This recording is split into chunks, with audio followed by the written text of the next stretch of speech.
अब एमसीडी अपना चार्ज लेने के लिए बैठी हुई है और मकान मालिक अपना पैसा बचाने के लिए बैठा हुआ है, क्योंकि पूरी बिल्डिंग में किराएदारों का कब्जा है।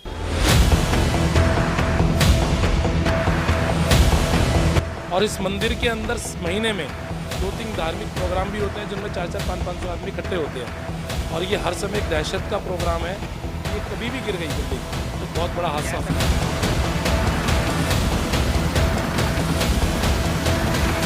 नमस्कार दिल्ली, आप देख रहे हैं दिल्ली क्राइम मोर्चा। मैं विजय इस वक्त मौजूद हूं सब्जी मंडी गली रामरूप में, और यहां मैं आपको एक अनोखा मामला दिखाना चाहूँगा जो एमसीडी की किस तरह से जो लापरवाही है वो सामने आ रही है।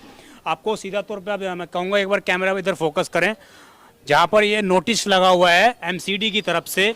नोटिस जो है 26/10/2023 को लगाया गया है।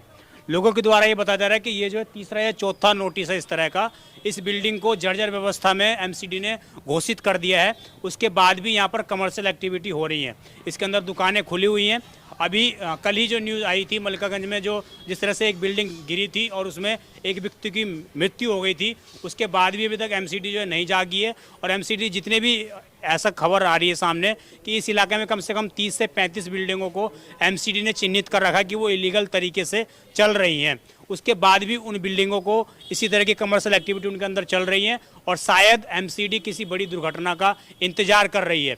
इस बिल्डिंग की सबसे खास बात यह है कि दोस्तों कि यहाँ पर ये देखिए बगल में जो है स्कूल है, ये छोटे बच्चों का यहाँ पर स्कूल है। यहाँ पर बताइए, अगर इस बिल्डिंग में बाई चांस कोई भगवान न करे कभी कोई दुर्घटना घटित होती है, इसी तरह अगर ये बिल्डिंग बारिश के कारण गिरती है, तो आप अंदाज़ा लगाइए कि कितनी बड़ी दुर्घटना घटित हो सकती है। ठीक बच्चों का स्कूल बराबर में ही है, बिल्कुल बिल्डिंग के सटा हुआ है। उसके अलावा बिल्डिंग के अंदर दुकानें चल रही हैं। आज कुछ दुकानें बंद हैं, लेकिन कुछ दुकानें जो हैं खुली हुई हैं। वहीं आप ये भी देख सकते हो यहाँ पे धार्मिक स्थल भी है। ये देखो बराबर में ही मंदिर भी है। अगर ये बिल्डिंग बाई चांस गिरती है, धार्मिक स्थल है, चलता हुआ रोड है और बराबर में प्राइवेट स्कूल है बच्चों का, अगर इस तरह बिल्डिंग धाराशायी होती है तो आप सोच सकते हैं कितनी बड़ी दुर्घटना घटित हो सकती है। कुछ लोग हमारे साथ मौजूद हैं, उनसे बात करते हैं, उनका क्या कहना है इस मामले पर। एमसीडी की जो लापरवाही है, मकान मालिक की जो लापरवाही है, और जो लोग इसके अंदर रिस्क लेकर रह रहे हैं, उनके लिए भी ये सवाल निशान है कि वो इस बिल्डिंग के अंदर जब इसको एमसीडी ने इलीगल घोषित कर दिया है, इसको जर्जर व्यवस्था में घोषित कर दिया है, तो उसके बाद भी वो लोग इसके अंदर क्यों रह रहे हैं। जी, क्या नाम हुआ आपका? अमित बंसल। बंसल साहब, ये जो नोटिस है ये आप बता रहे हैं कि तीसरा या चौथा नोटिस है। हाँ जी, ये आज से 3 साल पहले रोबिन सिनेमा के अपोजिट एक बिल्डिंग गिरी थी। उस बिल्डिंग के अंदर 2 बच्चे गिर के मरे थे। सारी बिल्डिंगों को चिन्हित किया गया था कि ये सब बिल्डिंगें अनलीगल है, जर्जर है, कभी भी किसी भी हालत में गिर सकती है।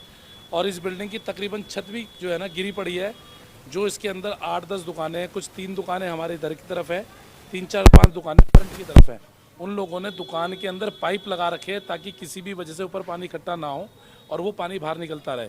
और इस बिल्डिंग की हालत इतनी ख़राब है कि हमें हर समय डर लगता है कभी भी कोई हादसा हो सकता है।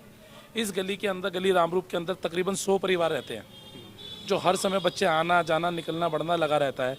और अगर ये बिल्डिंग दहशत में कभी भी गिर गई तो एक बहुत बड़ी दुर्घटना हो सकती है। जैसा कि आपने बताया, बिल्कुल ठीक बताया, ये नर्सरी से लेकर 5वीं क्लास तक के बच्चे हैं और हर क्लास के 2 या 3 सेक्शन हैं। और सुबह के टाइम आप आके यहाँ देखिए कितने बच्चे होते हैं। कितनी मतलब संख्या होगी बच्चों की? आप ये मान के चलो कम से कम 300-250-300 बच्चे होते हैं, प्लस उनके पेरेंट्स होते हैं। और ये हाल सुबह भी होता है और ये हाल जब दोपहर में छुट्टी होती है तब भी होता है। जिस समय स्कूल में छुट्टी होती है या बाज़ार में छोटी छोटी चीज़ें बेचने वाले भी बहुत लोग होते हैं। और इसी तरीके से सामने श्रद्धालुओं के लिए मंदिर बना हुआ है, जिसके अंदर 150-200 आदमी की संख्या तकरीबन रोज़ होती है।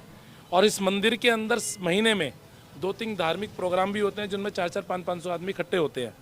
और ये हर समय एक दहशत का प्रोग्राम है कि ये कभी भी गिर गई बिल्डिंग तो एक बहुत बड़ा हादसा हो सकते हैं कि एक बारूद छोड़ रखा है यहाँ पर एमसीडी। बिल्कुल बारूद है जी, और जीता जाता बारूद है।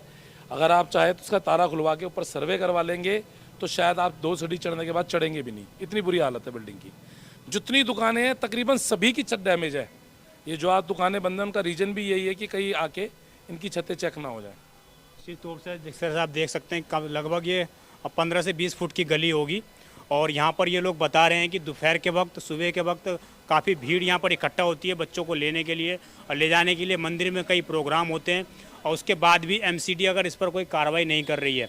लोगों के द्वारा आपने जो जानकारी दी कि एमसीडी जो है बिल्डिंग नहीं गिरा रही है क्योंकि उनको पैसे नहीं दिए जा रहे हैं और मकान मालिक पैसे देने से मना कर रहा है। सर, ऐसा ही हमें सुनने में आता है कि कुछ इस तरह की परेशानी है कि बिल्डिंग तोड़ने का एमसीडी का कुछ चार्ज होता है। अब एमसीडी अपना चार्ज लेने के लिए बैठी हुई है और मकान मालिक अपना पैसा बचाने के लिए बैठा हुआ है, क्योंकि पूरी बिल्डिंग में किराएदारों का कब्जा है। और इसका खामियाजा कौन भरेगा? आम आदमी। कब कोई बड़ा हादसा हो जाएगा, जो मौत होती है, भगवान ना करे ऐसा हो जैसा कल हुआ है, तो उसका जिम्मेदार कौन होगा? क्या प्रशासन हमें ये बता सकता है? मैं गली रामरूप की व्यवस्था को देखता हूँ, मंदिर की व्यवस्था को देखता हूँ, इसीलिए हमारे मन में ये दहशत है। छोटे छोटे बच्चे हैं गली में रहने वाले, तकरीबन आदमी काम पे चले जाते हैं, घर में सिर्फ महिलाएं रह जाती हैं। अगर ऐसा हादसा होता है, अगर कोई जान माल भी नहीं जाती, अगर पूरे रास्ते बंद हो जाते हैं, 2-4 दिन के लिए लोग अंदर बाहर नहीं जा पाते, तब भी कितनी परेशानियों का सामना करना पड़ेगा। और इसका कोई पता नहीं है कब गिर जाए, कोई नोटिस की थोड़ी देर आएगी बिल्डिंग, नहीं? बिल्कुल जी बिल्कुल। पूरी गली, अगर आप नीचे कैमरा लगाएं ज़मीन पे, तो पूरी गली के अंदर घूस लगी हुई है, जिसकी कई बार हम दिलीप पांडे को लिखित में शिकायत भी दे चुके हैं। उसके बावजूद भी दिलीप पांडे कौन एमएलए हैं यहाँ के, और उसके बावजूद भी कोई सुनवाई नहीं है। आप गली का हिसाब दे सकते हैं। ऊपर से बिल्डिंग डेंजर, नीचे से ज़मीन डेंजर, और यहाँ से आगे 150-200 मीटर नीचे मेट्रो भी निकल रही है। ये बिल्कुल बारूद है जहाँ हम खड़े हैं, एक तरीका ग्लेशियर है जो कभी भी बैठ सकता है। मतलब अंदर पूरा खोखला है? बिल्कुल खोखला है, बिल्कुल 100%। 25 से 30 साल तो सीवर चेंज करे हुए होगा यहाँ के। ये बहुत बड़ी जो है ना दुर्भाग्य की बात है इस गली के लिए। आम आदमी पार्टी से है ना दिलीप पांडे जी? हाँ जी, आम आदमी पार्टी से हैं दिलीप पांडे। आपको बता दें, दिलीप पांडे जी जो हैं काफ़ी वरिष्ठ विधायक एक तरह से आम आदमी पार्टी का कह सकते हैं आप। वो मीडिया में कई बार चैनल पर आकर अच्छे अच्छे भाषण देते हैं।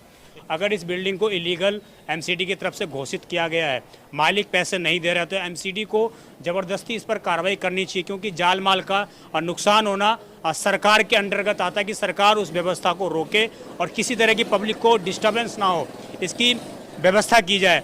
आप सोचिए, बगल में स्कूल है, सामने मंदिर है, आगे मार्केट है, उसके बाद भी अगर इस तरह की बिल्डिंगें अलाउ हो रही हैं, खुली हुई हैं, तो निश्चित तौर से ये कहीं ना कहीं एमसीडी की मिली भगत सामने आ रही है, कर्मचारियों की मिली भगत सामने आ रही है। दिल्ली पुलिस को तुरंत इसके लिए एक्शन लेना चाहिए और यहाँ के स्थानीय विधायक को आकर जितनी भी बिल्डिंगें इलीगल हैं उनको स्वयं खड़े होकर तुड़वाना चाहिए, जिससे कि कोई जाल माल का नुकसान ना हो। इंसान की कीमत होती है हर, अगर कल जिस तरह से एक व्यक्ति की जान हुई, वहाँ पर भी यही मामला सामने आया कि किराएदार बनकर वो उस बिल्डिंग में रह रहे थे, वो खाली नहीं करना चाहते थे।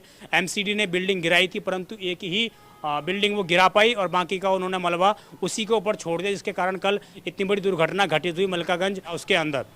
तो इस तरह की घटना जो सामने आ रही है, आप साफ तौर से नोटिस में देखो, यहाँ पर नोटिस ये जो है 26/10/2023 को जारी किया गया। इसमें हालांकि नाम अभी मिट गया है और DUSIB की तरफ से नोटिस जो है इशू हुआ पड़ा है। यहाँ पर सब चीज़ें टाइम भी लिखी हुई हैं कि कब से जो है इसके अंदर हो सकता है। इसके अलावा लोग ये भी बता रहे हैं कि अंदर जो है नीचे से पूरा खोखला है ये, क्योंकि कई साल हो गए एमसीडी ने अभी तक यहाँ पर PWD विभाग ने जो है सीवरों का काम सही से नहीं किया है, चेंज नहीं किया है। और यहाँ पर लोग दिखा भी रहे हैं कि देखिए किस प्रकार जो है स्कूल के ठीक सामने ही जरा जर्जर व्यवस्था में है सीवर। ये सफाई वाले नहीं आते एमसीडी के? सफाई वाले आते हैं, लेकिन वो ऊपर झाड़ू मार के जाते हैं। जब बहुत ज़्यादा गंदगी हो जाती है तो कंप्लेंट करते हैं, वो भी सीवर को खोल के चले जाते हैं।